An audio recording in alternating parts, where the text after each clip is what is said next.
앞 시간에 이어서 우리 예상 문제집 교재 203페이지입니다. 과태료 규정에 관한 문제네요. 자, 과태료를 부과하는 경우 부과 대상자와 부과 기관의 연결이 틀린 것을 하는데 출제 유형으로서 적합한 겁니다. 사무소 이전 신고를 하지 않으면 100만 원의 과태료 부과죠. 당연히 이 100만 원의 과태료 부과는 신고를 등록관청이 하니까 등록관청이 부가징수권자가 되겠죠. 공제사업의 운용 실적을 공시하지 않은 자, 협회죠. 협회에 대한 과태료 부과는 다 500만 원 과태료 부과 사유로서 국토교통부 장관이 부과권자가 되겠습니다. 그 다음 3번에 개설 등록이 취소된 경우에는 7일 이내에 등록증을 반납해야 되죠. 등록관청에 반납하죠. 100만 원의 과태료 부과 대상입니다. 4번에 등록증을 게시하지 아니한 경우에도 100만 원의 과태료고 등록관청이 부가징수권자, 영수교육을 정당한 사유 없이 받지 아니한 자였는데 우리 영수교육의 실시권자가 시도지사죠. 따라서 과태료도 500만 원 과태료 부과 사유인데 시도지사가 부가권자가 되겠습니다. 그래서 5번이 잘못 연결된 거죠. 그 다음 뒷페이지 8번 문제도 유사한 문제인데 부가처분 대상자 그리고 부가금액 기준 부가권자까지 세 가지를 바르게 연결한 것은 이렇게 묻고 있습니다. 그 1번이 등록증 게시가 바로 100만 원 과태료고 등록관청의 부가징수권자죠. 오, 답항이 되겠습니다. 자격증 반납도 7일 이내에 반납하게 되는데 100만 원의 과태료 부과 사유로서 시도지사가 부가징수권자죠. 자격 취소권자가 자격증을 교반 시도지사다 하는 점을 기억하셔야 됩니다. 성실 정확하게 확인 설명을 하지 아니한 소속 공인중개사 해놨는데 자격정지사유죠. 이 자격정지권자도 자격증을 교반 시도지사가 되겠죠. 근데 500만 원의 과태료 사유가 아니고 이 소속 공인중개사는 자격정지 사유입니다. 개업 공인중개사가 지금 법이 개정돼가 500만 원의 과태료 부과 대상이죠.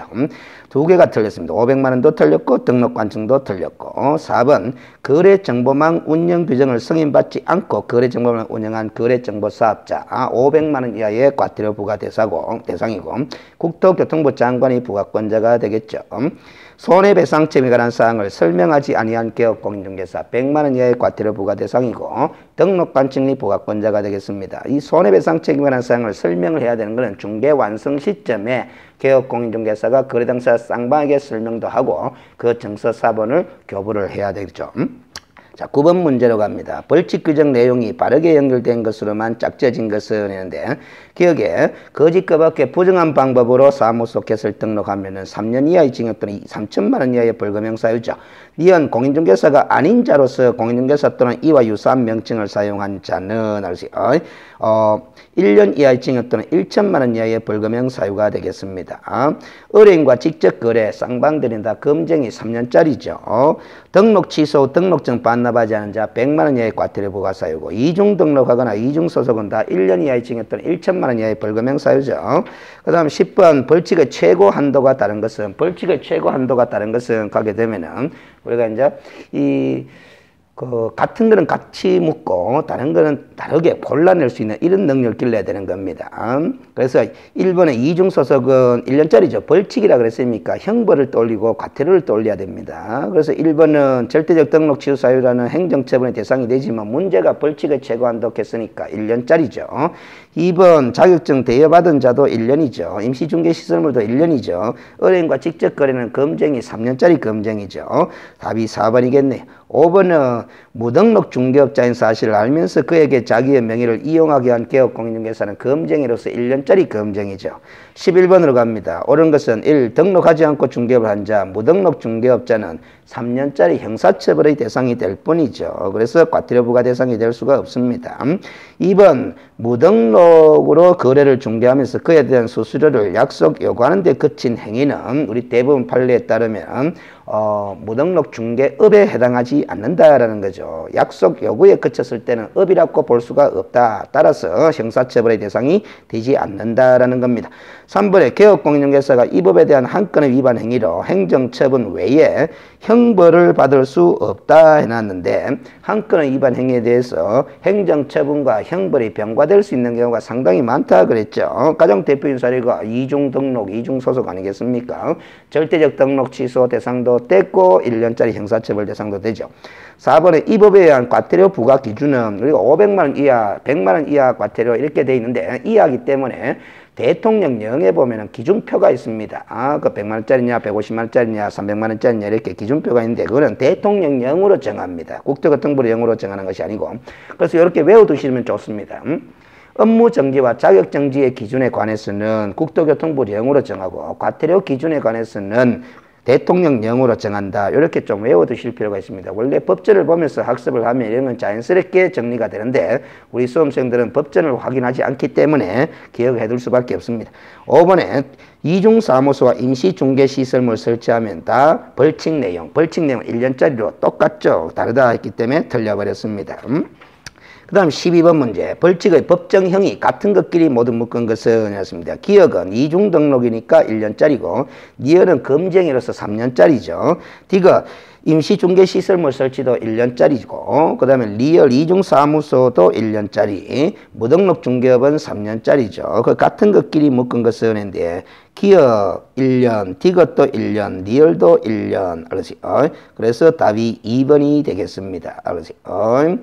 기억, 디귿, 리얼을 빼면은 니은하고 미음인데 니은하고 미음만 있는 예문은 없죠. 그래서 답은 2번으로 처리되겠습니다. 13번에 벌칙에 관한 셈에 틀린 것은 했는데 1. 양벌 규정은 등이라는 이 소속 공인중개사가 과태료 부과 대상인 행위를 한 경우에는 적용되지 않습니다. 형벌에 해당하는 위반 행위를 한 경우에만 적용된다 그랬습니다. 2번 과태료는 위반 행위의 동기, 결과, 횟수 등을 고려해서 개별 기준에 따른 과태료의 2분의 1 범위 안에서 그 금액을 늘리거나 줄일 수 있도록 가중하거나 감경할 수 있는 규정을 두고 있죠. 업무상 알게 된 비밀을 누설한 개업 공인중개사는 반의사 불벌죄에 해당하는 유일한 행위다 그랬습니다. 피해자의 명시한 의사에 반하여 벌하지 아니한다라는 것이 반의사 불벌죄라는 뜻이죠. 이 법상 과태료 부과권자는 과태료 부과 대상인 사유에 따라서 부과권자가 다 다르다 하는 것을 앞 시간에서 우리가 점검을 해드렸습니다. 과태료와 행정처분은 병과될 수 있다. 그렇죠. 딱 한 개밖에 없습니다. 한 개밖에 없지만 병과될 수 있는 건 사실이죠. 그래서 O 답항이 되겠습니다. 그 한 가지가 거래정보사업자가 지정받은 날로부터 3월 이내 운영 규정의 승인을 받아야 되고 또 변경하고자 할 때도 마찬가지 변경 승인을 받아야 하는데 그 규정을 위반하거나 또 승인받은 운영 규정의 내용에 위반해서 거래정보망을 운영한 거래정보사업자는 500만 원의 과태료 부과 대상도 되고 지정 취소 사유도 되고 그랬죠. 자, 지금까지 공인중개사 법령이 다 마무리가 됐습니다. 209페이지는 공인중개사법의 하위 규범이라고 볼 수 있는 대통령령에 해당하는 지위의 규범이죠. 공인중개사의 매수인증, 대리인 등록 등에 관한 규칙, 우리가 일반적으로 강의할 때 줄여서 대법원 규칙 그렇게 이야기를 많이 하는 부분입니다. 실전에서 한 문제 정도 거리가 되는 주제인데 어떻게 보면 이번 시험에서는 한 문제가 빠질 수도 있습니다. 그러나 혹시 모르니까 출제 가능성이 있는 사항들 위주로 문제를 구성해 놨으니까 이 범위 내에서 점검을 해 두셔도 충분하리라고 예상이 됩니다. 그래서 1. 대법원 규칙의 내용으로 틀린 것은 이렇게 되는 거죠. 그 대법원 규칙의 정식 명칭이 방금도 얘기했다시피 공인중개사의 매수인증, 대리인 등록 등에 관한 규칙 이렇게 되어 있습니다. 1. 공인중개사는 사무소 개설 등록을 하지 않으면 별도로 매수인증, 대리인 등록을 할 수가 없습니다.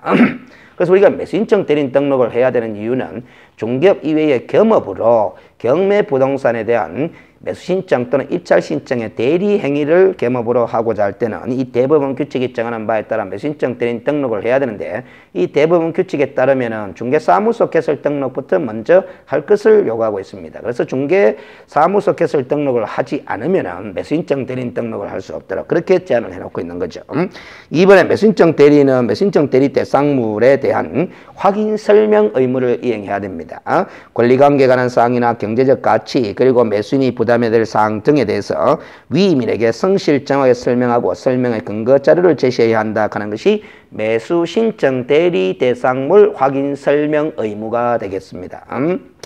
그래서 우리가 이 대법원 규칙을 제정할 때는 공인중개사 법령의 시스템을 그대로 본따서 만들었기 때문에 공인중개사법상의 시스템하고 대법원 규칙의 시스템이 거의 유사합니다. 그래서 독특하게 차이점이 있는 부분들 위주로 잘 정리를 해 두셔야 되겠죠.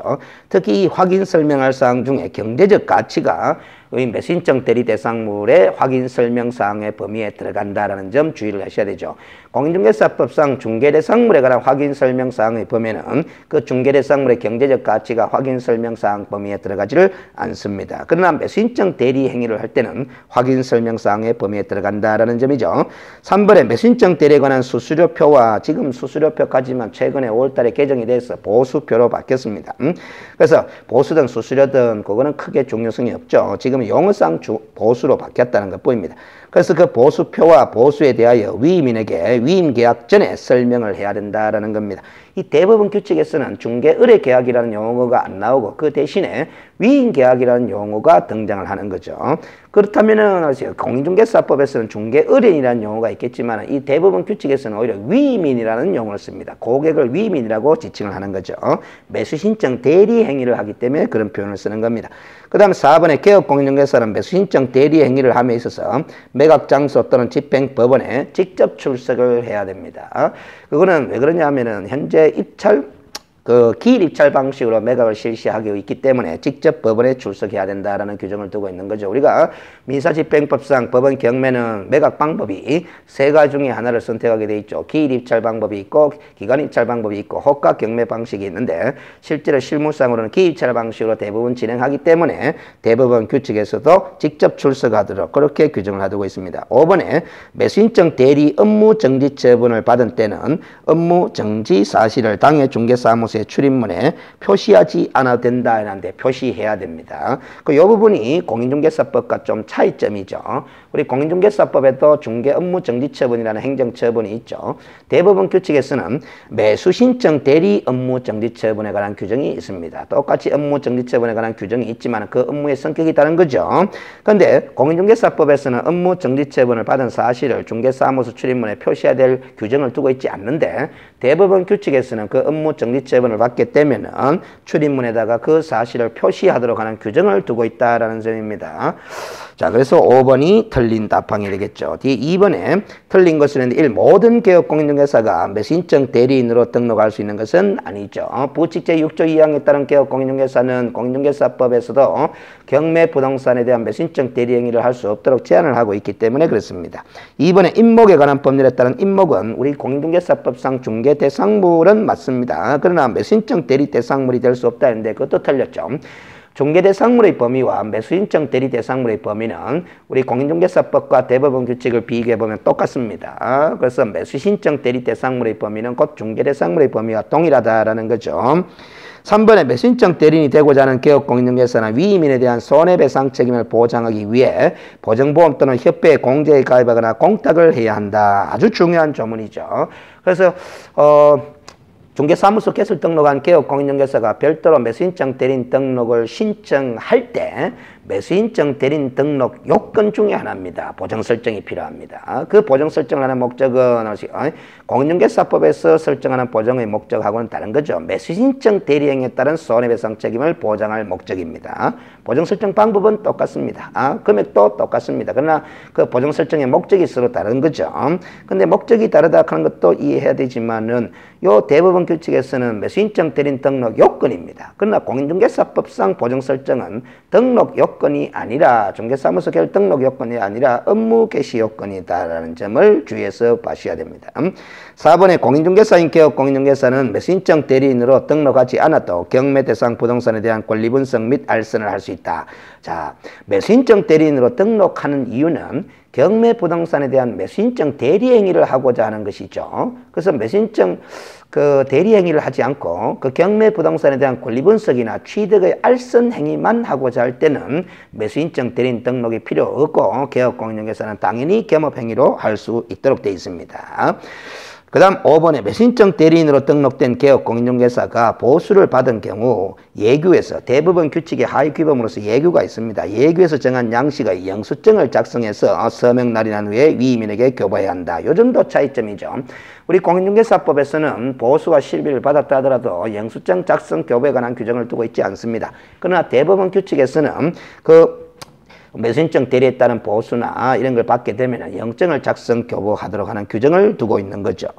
공통점과 차이점을 잘 비교하도록 자세, 이런 게 중요합니다. 그 다음 3번 옳은 것은 1. 소속 공인중개사는 매수신청 대리인 등록을 신청할 수 있다 이라는데 할 수 없습니다. 개업 공인중개사만이 할 수 있는 거죠. 중개사무소 개설 등록한 자인 개업 공인중개사만이 가능합니다.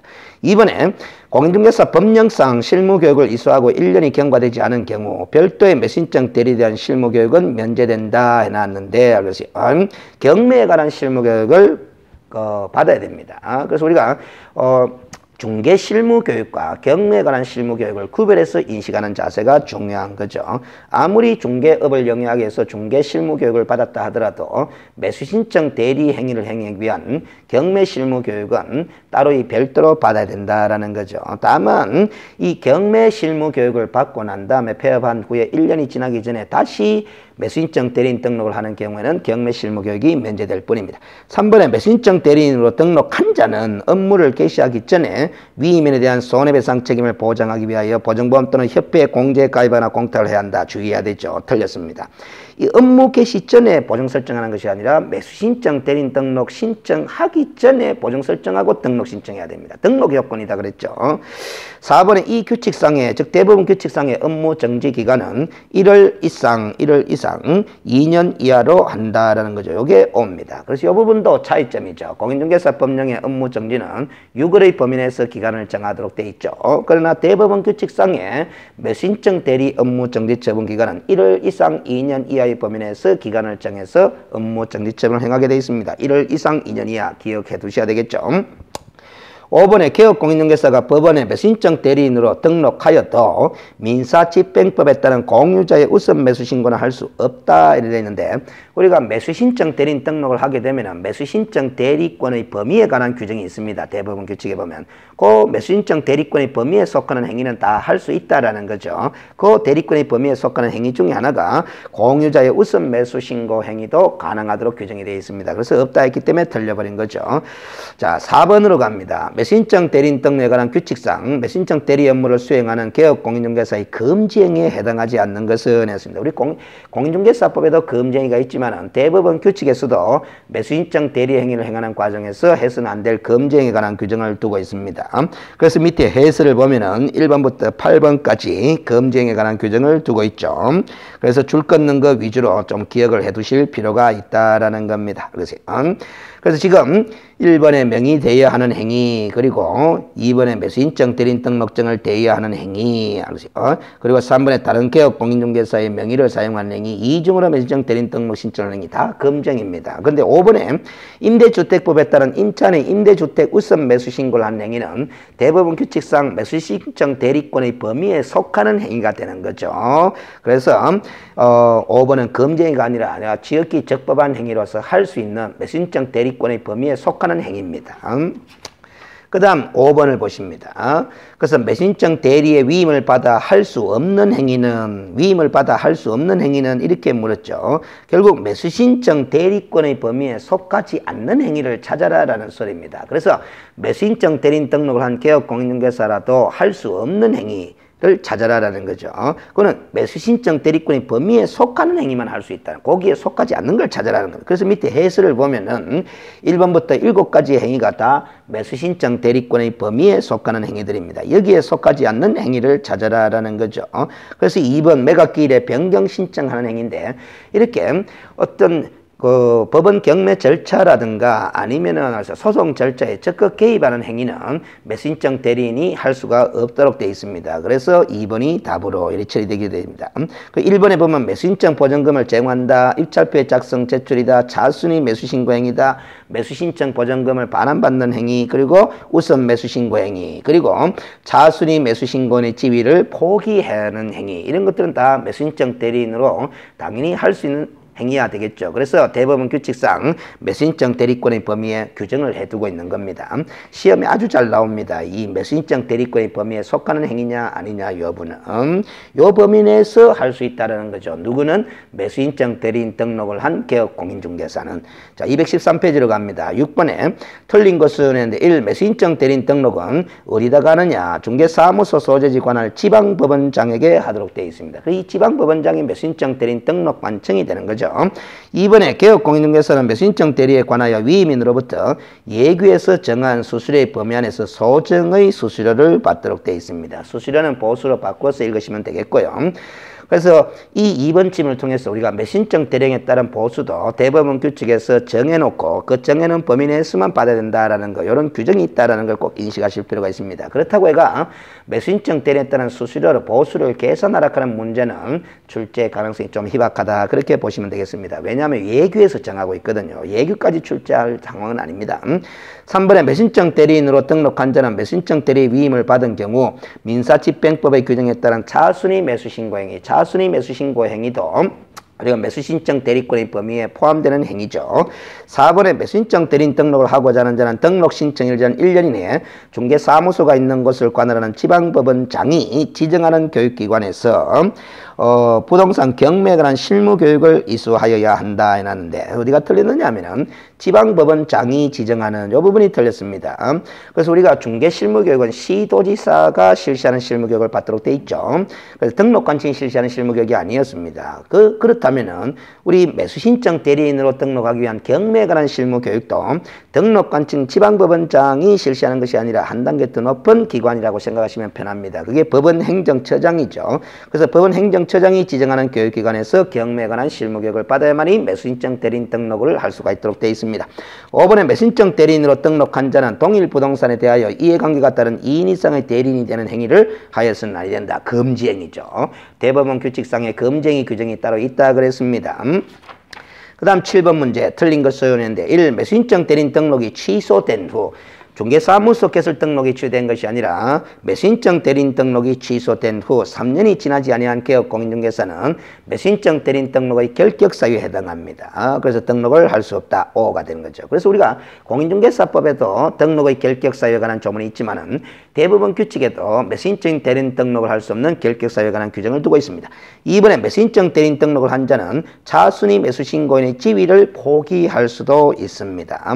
그래서 우선 매수신고할 수 있는 자격이 있는 사람이 우선 매수신고를 해버리면 최고가 매수신고인이었던 사람은 차순위 매수신고인의 지위를 가지게 되는데 그 차순위 매수신고인의 지위를 포기하는 행위도 매수인정 대리인 등록을 한 개업공인중개사는 할 수 있는 행위다라는 거죠. 3번에 매수인정 대리인으로 등록을 하지 않은 개업공인중개사가 폐업신고 후 가면 이 중개업 폐업신고죠. 1년 이내에 매수인정 대리인 대리인으로 등록을 하고자 하는 경우에는 경매에 관한 실무교육을 받지 않아도 된다 해놨는데 지금 중개업 폐업 신고를 했는 거죠. 그래서 경매에 관한 실무교육은 받아야 되는 겁니다. 매수인정 대리인 등록을 하고자 할 때는 3번이 틀렸죠. 문장을 잘 보셔야 됩니다. 이게 이제 중개업 폐업 신고냐 아니면 매수인정 대리업 폐업 신고냐 그 점을 잘 보셔야 되는 거죠. 4번에 공탁한 공탁금 경우만큼은 폐업 또는 사망 해산한 날로부터 3년 이내는 이를 회수할 수 없도록 하는 회수 제한 규정을 공인중개사법에도 두고 있지만은 대법원 규칙에서도 똑같은 규정을 두고 있습니다. 손해배상 책임을 보장하기 위한 보정은 매수인정 대리인 등록의 요건에 해당하는 거죠. 공인중개사법에서는 업무 개시 요건이지 등록 요건은 아니었습니다. 그 다음 8번에 틀린 것은 1. 매수인정 대리인으로 등록하고자 하는 자는 보정관계 정서사본을 지방법원장에게 제출해야 됩니다. 5죠. 왜냐하면 보정 설정이 등록 요건이니까 등록 신청 시에 제출해야 되겠죠.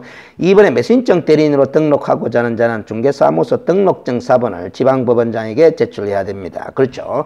중개사무소 개설 등록을 해야만이 매수인정 대리인 등록을 할 수 있는 거죠. 3번에 매수인정 대리인 등록을 하고자 하는 중개법인의 경우에는 대표자를 포함한 임원 전원이 경매에 관한 실무교육을 이수하여야 한다 했는데 틀렸습니다. 대표자만이 매수인정 대리 행위를 할 수 있도록 되어 있기 때문에 대표자만 경매에 관한 실무교육을 받으면 됩니다. 그래서 틀려버렸죠. 밑에 해설을 잘 참고하시기 바랍니다. 그 다음에 4번에 공인중개사협회는 공제사업을 하고자 하는 때는 공제규정을 제정하여 법원행정처장의 승인을 얻어야 한다. 그렇습니다. 그래서 우리가 협회가 행하는 공제사업은 두 가지 종류가 있습니다. 중개행위에 따른 손해배상 책임을 보장하기 위한 공제사업이 하나 있고 이 매수인정 대리행위에 따른 손해배상 책임을 보장하기 위한 공제사업이 하나 있는 거죠. 그래서 이 협회 공제사업은 기본적으로 국토교통부 장관의 지도감독 대상이 되지만은 이 매수인정 대리행위에 따른 공제사업은 법원 행정처장이 지도감독 관청이 된다라는 점, 그 점을 좀 주의해 주시면 되겠습니다. 5번에 협회는 공제사업 운영 실적을 매 회계연도 종료 후 2월 이내에 공제계약자에게 공시하여야 한다라는 겁니다. 그래서 2월 이내입니다. 2월 이내. 요 점도 좀 주의를 해야 되는 것이 공인중개사 법령상에 중개행위에 따른 손해배상 책임을 보장하기 위한 공제사업의 운영 실적은 매 회계연도 종료 3월 이내에 공제계약자에게 공시하도록 되어 있는데 대법원 규칙상으로는 2월 이내에 공시하도록 되어 있다는 점 주의하셔야 되겠죠. 그 다음 9번 문제로 갑니다. 대법원 규칙의 내용을 공인중개사 법령과 비교 설명한 것으로 틀린 것을 해놨습니다. 이렇게 비교식으로 물을 가능성도 많죠. 왜냐하면 대법원 규칙을 제정할 때 공인중개사 법령의 시스템을 따라서 만들었기 때문에 유사한 부분들이 많습니다. 1. 중개사무소 개설 등록관청과 매수인정 대리인 등록관청은 다르죠. 이 중개사무소 개설 등록관청은 시군구청이라면 매수인정 대리인 등록관청은 지방법원장이죠. 이번에 등록관 신청의 민원 사무 처리 기한이 서로 다르죠. 중개사무소 결등록 신청의 민원 처리 기한은 7일이지만은 매수인정 대리인 등록 신청하려면 14일 이내에 등록 여부를 결정하게 되어 있습니다. 등록 신청지의 행정수수료가 서로 다르다라고 되어 있습니다. 당연히 다르겠죠. 왜냐하면 중개사무소 개설 등록 신청 시에는 당의 지방자치단체 조례가 정한 바에 따라 수수료를 내지만은 우리가 매수인정 대리인 등록 신청할 때 수수료는 우리가 이제 수입 인지로 아예 금액이 정해져 있습니다. 대법원 규칙상. 그 금액까지는 모르더라도 지방자치단체 조례하고는 관계가 없다라는 걸 아시면 되겠죠. 4번에 손해배상 책임을 보장하기 위한 보정 설정 기준 금액은 서로 같습니다. 같지만 보정 설정 목적이 서로 다를 뿐이죠. 중개행위에 따른 손해배상 책임 보장, 매수인정 대리행위에 따른 손해배상 책임 보장, 이렇게 목적이 서로 다릅니다. 업무 정지 처분의 기간의 범위가 서로 다르죠. 앞에서도 이야기했다시피 공인중개사법에서는 6월의 범위 내에서 기간을 정하는 것이 업무 정지라면 대법원 규칙에서는 1월 이상 2년 이하의 범위 내에서 기간을 정하게 되어 있는 거죠. 10번으로 갑니다. 매수인정 대리인 등록한 공인중개사인 개업 공인중개사가 가면은 결국은 중개사무소 개설 등록부터 하고 매수인정 대리인 등록까지 했으니까 사무소 내 게시할 서면이 공인중개사법에 따라 게시할 서면도 있고 대법원 규칙에 따라서 게시할 서면도 있기 때문에 모두 골라라라는 거죠. 밑에 해설을 보시면은 왼쪽에 1, 2, 3, 4는 공인중개사법에 따라 게시할 서면, 오른쪽은 대법원 규칙에 따라 게시할 서면, 추가적으로 게시할 사항이 3가지가 늘어나게 되는 거죠. 자, 그것까지 다 고르면 되겠습니다. 그 다음 11번으로 갑니다. 내용으로 틀린 것은 해놨는데 이거 이제 대부분 예규에 나오는 것이라서 출제 가능성은 조금 희박합니다만은 혹시 중개 보수가 출제가 자주 되기 때문에 매수인정 대리행위에 따른 보수도 혹시라도 싶어서 출제 가능성을 염두에 두고 한번 점검 차원에서 만들어 본 겁니다. 자, 1번에 상담 및 권리 분석에 대한 수수료는 50만 원 범위 안에서 당사자 합의에 의해서 결정을 하도록 되어 있습니다. 50만 원입니다. 상담 및 권리 분석에 대한 수수료. 2번에 매각허가 결정이 확정되어 매수인으로 된 경우가 있고 매수인으로 되지 못한 경우가 있죠. 된 경우는 매수인정 대리 수수료는 감정가의 1.5% 이하 최저 매각가의 1% 이하의 범위 안에서 당사자 합의에 의해서 결정한다는데 숫자가 위치가 바뀌어 버렸습니다. 감정가의 1% 이하 또는 최저 매각 가격의 1.5% 이하의 범위 안에서 당사자 합의에 의해서 결정된 보수를 받게 됩니다. 3번에 최고가 매수신고인 또는 매수인이 되지 못한 경우에 매수인정 대리 보수는 50만 원의 범위 안에서 당사자 합의에 의해서 결정하도록 되어 있고 2번에 실비에 나는데 30만 원 범위 안에서 당사자 합의에서 결정을 합니다. 근데 관로를 보시면은 특별한 비용으로서 원거리 출장비, 원거리 교통비 등 해놨는데 알겠어요. 이거는 이제 특별한 실비 그럽니다. 그래서 우리가 대법원 규칙에서는 실비를 두 가지로 나눕니다. 통상의 실비가 있고 특별한 실비가 있습니다. 그래서 실비를 보수 이외에 별도로 받을 수 있긴 있는데 특별한 실비만 받을 수 있도록 돼 있어요. 통상의 실비는 보수에 포함된 것으로 처리되거든요. 그래서 실비 옆에 관로를 적어놓고 특별한 비용으로서 원거리 출장비, 원거리 교통비 등 이런 걸 특별한 실비라고 그러고 30만 원 범위 안에서 당사자 합의해서 결정해서 받도록 돼 있습니다. 통상의 실비는 별도로 받을 수 없다라는 점. 그래서 이 5번을 보시면 매수인증 대리와 관련하여 발생하는 통상의 비용, 등기부 등본 비용이라든가 근거리 교통비 등은 위 수수료에 즉 보수에 당연히 포함된 것으로 보기 때문에 별도로 청구하지 못하도록 그렇게 규정을 해두고 있습니다. 그래서 이 대법원 규칙상의 실비는 특별한 실비만 따로 받을 수 있고 통상의 실비는 보수에 포함된 것으로 본다. 이렇게 정리하시면 되겠습니다. 자, 이렇게 해서 우리가 공인중개사의 매수인증 대리인 등록 등에 관한 규칙, 즉 대법원 규칙의 내용까지도 예상 문제를 점검해 봤고요. 잠시 쉬었다가 부동산 거래 신고 등에 관한 법령의 예상 문제를 점검하도록 하겠습니다. 수고하셨습니다.